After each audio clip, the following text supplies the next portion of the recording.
I think it's coming now. Could we have the lights off up here, do you suppose?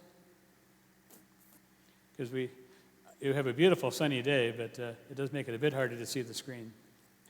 So I'd like to talk to you about what the trustees have been talking about for a long time now, and also at board meetings since fall, preparing our church for the third century.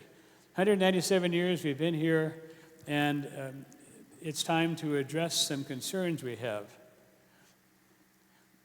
Wonderful painting by Marilyn Alger. Only 1,088 days to go, I checked out. That seemed like a long time, but when we have projects to do and planning to do, we need to be attending to these things now. So, we talk about open minds, open hearts, open arms. That phrase, I think Len Malott coined, that sums up our church so well. I want to add another one today, open access. This was a big concern in our 2019 building plan that kind of got scuttled by the pandemic. It was a big theme in our recentering project. We had those meetings, and this came up in multiple places, this idea of making the building more accessible. And it's been the trustees' concerns now for quite some time.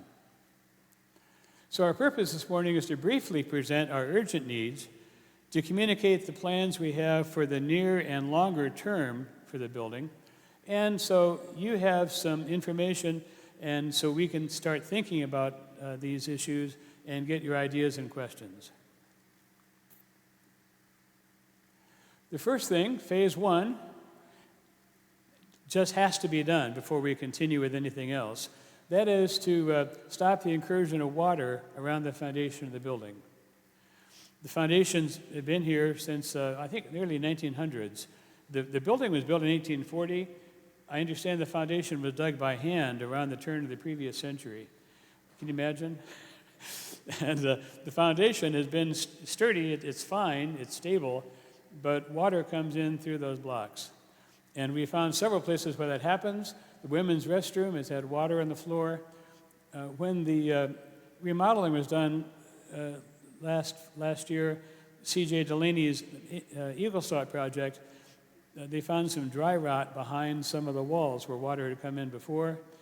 And if you want a really scary sight, there's a little room where paint is stored off the men's restroom, and look at the wall in there. All the walls probably look like that underneath the covering on them. We have to do something about the water coming in. The trustees believe the best long-range approach is to waterproof the building from the outside. It's less disruptive to the inside of the building, and it probably is a longer-term solution as well. The trouble is, that means removing and replacing the steps out there and the railing and the ramp.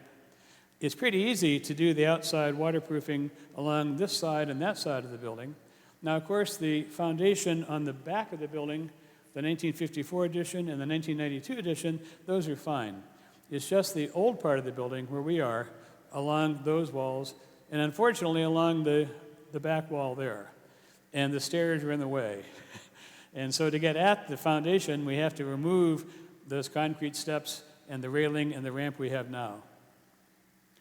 That'll mean we'll have to enter and exit through the door down here for a while that project is going on. And work can begin this spring.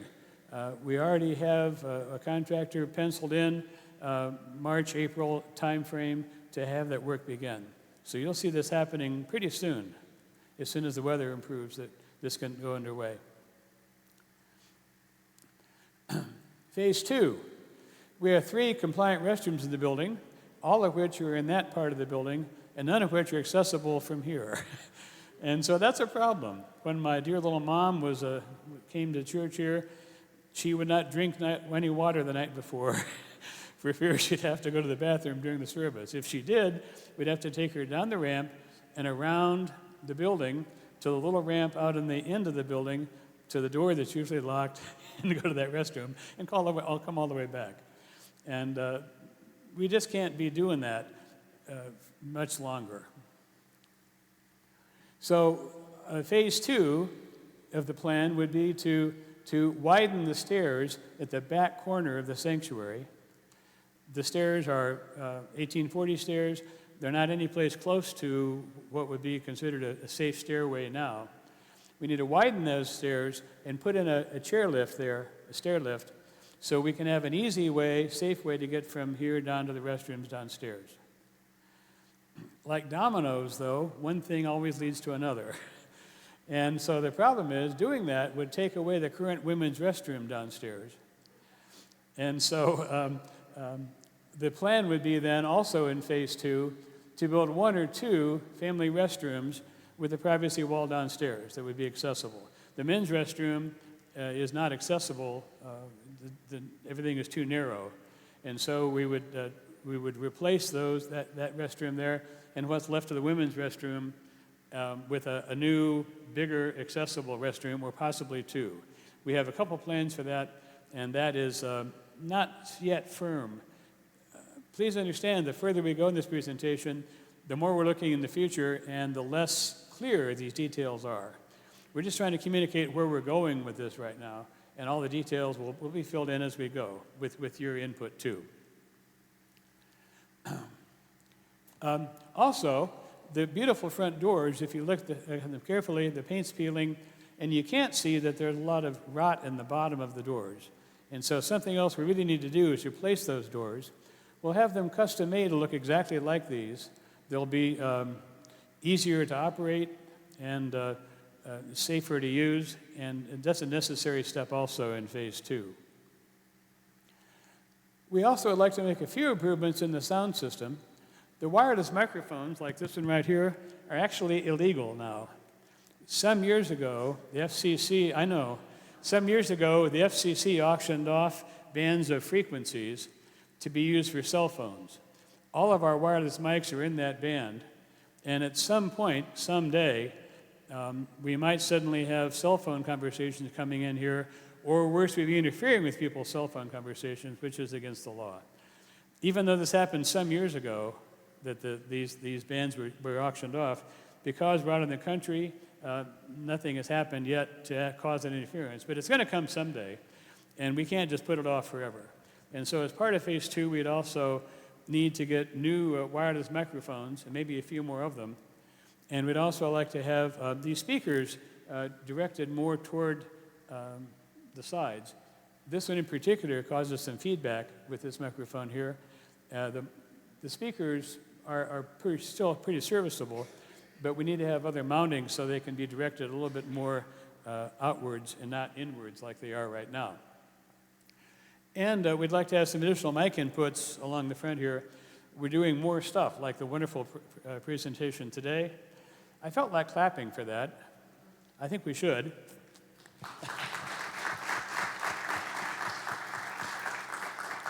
Thank you to Rick especially, and everybody else who was involved. You just don't see this kind of stuff in most churches, but we just do it here and it just happens, And so additional mics will add more flexibility for music and for other things like we did today. These are relatively low-cost things happening here. Now, until last December, the word Lula meant my great-grandmother. That's my great-grandmother, Lula Fisk McLean, and her husband, E.O. McLean. Why am I showing you this? I'm sure you're wondering. Because now I realize that Lula means something else. A Lula is a kind of an elevator, a limited use, limited application elevator, ideal for churches, a much lower cost kind of elevator. In hospitals, schools, apartment buildings, elevators are used all the time during the day and even during the night. And in hospitals, it's big enough to hold a whole bed going down, up and down the stairs.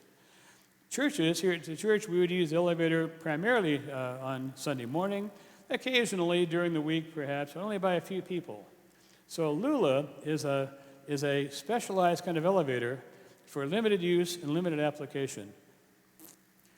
It's room for a person in a wheelchair with an attendant, 2 people on walkers, a couple people if you just want to go up and down, 16 square feet, which is not huge, but it's enough for a couple people, and a capacity of 1,400 pounds, which is plenty, of course. It's just like an elevator. It looks and acts like any other elevator. It's just smaller and about 1/3 the cost of a conventional elevator.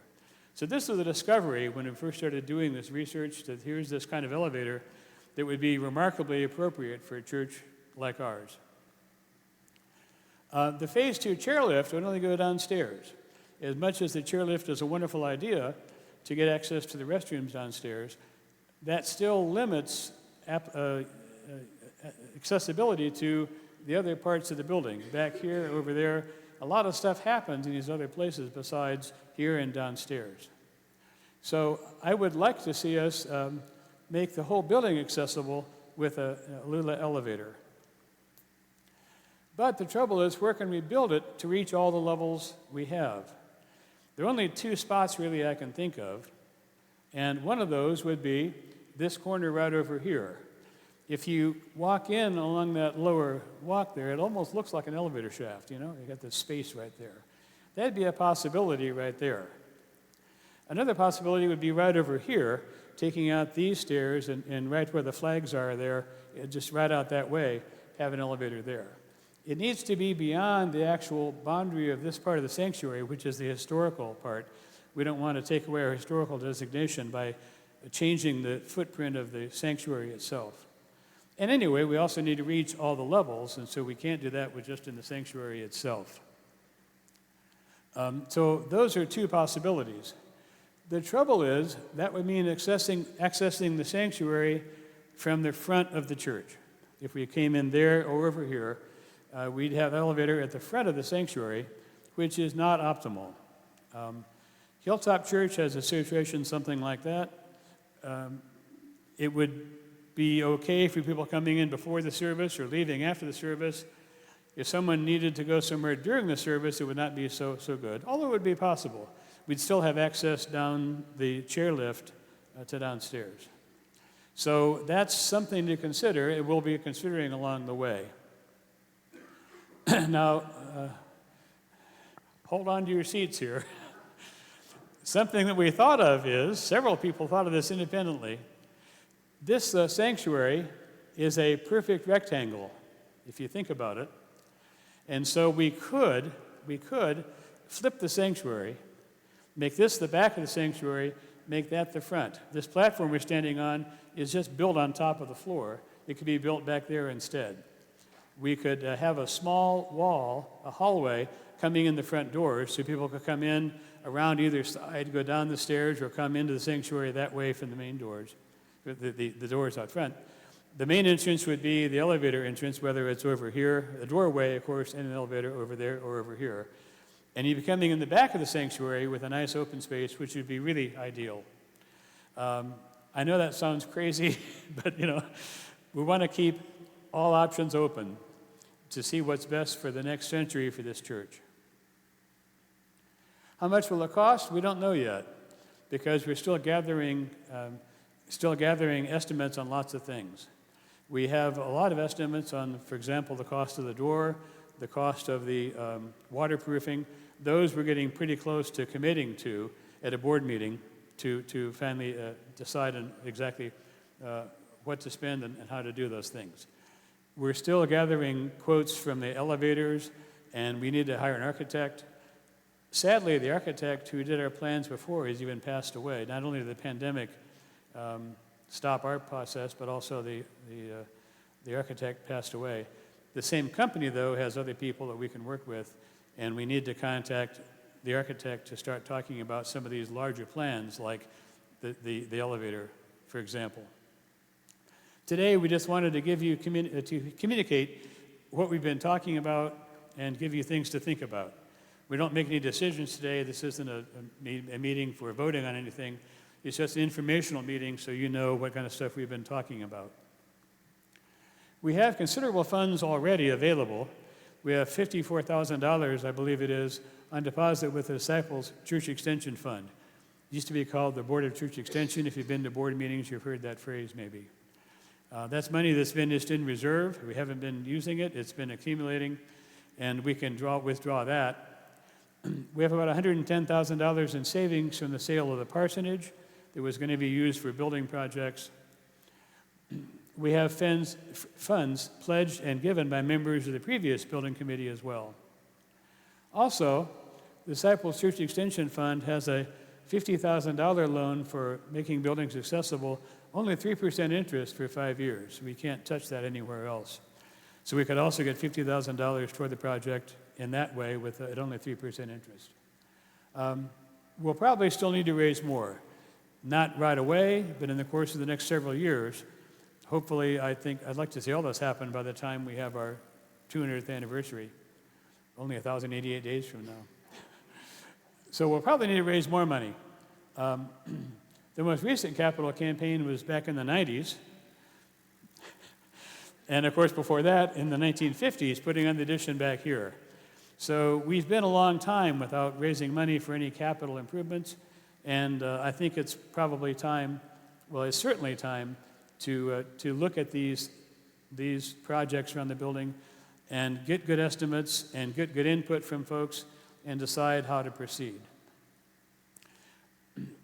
We're not forgetting about the plans we had in the original building fund of having an addition out here on the side with a new kitchen, new storage space, a larger meeting space, like a larger fellowship hall, half-court basketball for people to play, for kids in town to play or adults in town to play.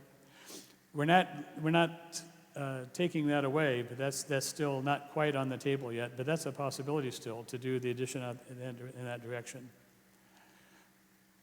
So I'd like you to consider joining the team, a campaign team for this. Most of the trustees will be there. I volunteered to lead it after my term as board chair expires real soon here. But we'll need other people on it. So if you would like to be part of this really exciting project, please let me know, or Pastor Chad, or Rick Painley, or the new board chair. Let us know if you'd like to be involved in this, or if you want to be involved in the funding committee as well. We do a good low-pressure job here.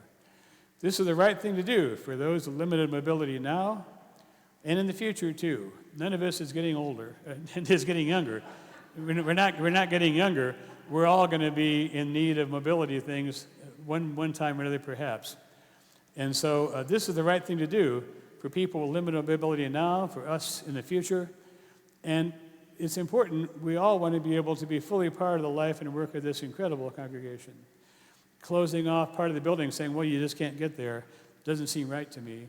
And to really fully enable our ministry and power of ministry in the 3rd century, we need to have the building accessible to everyone. Thank you for your attention, your prayers, your ideas, your questions, and your support.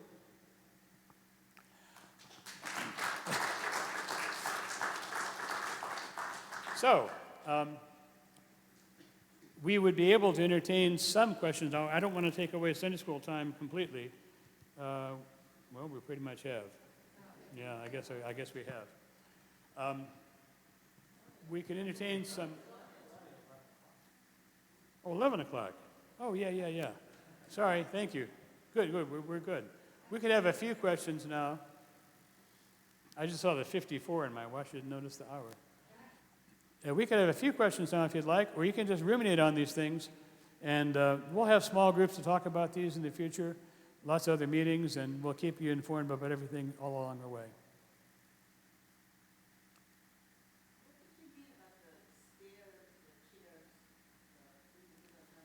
Stair lift?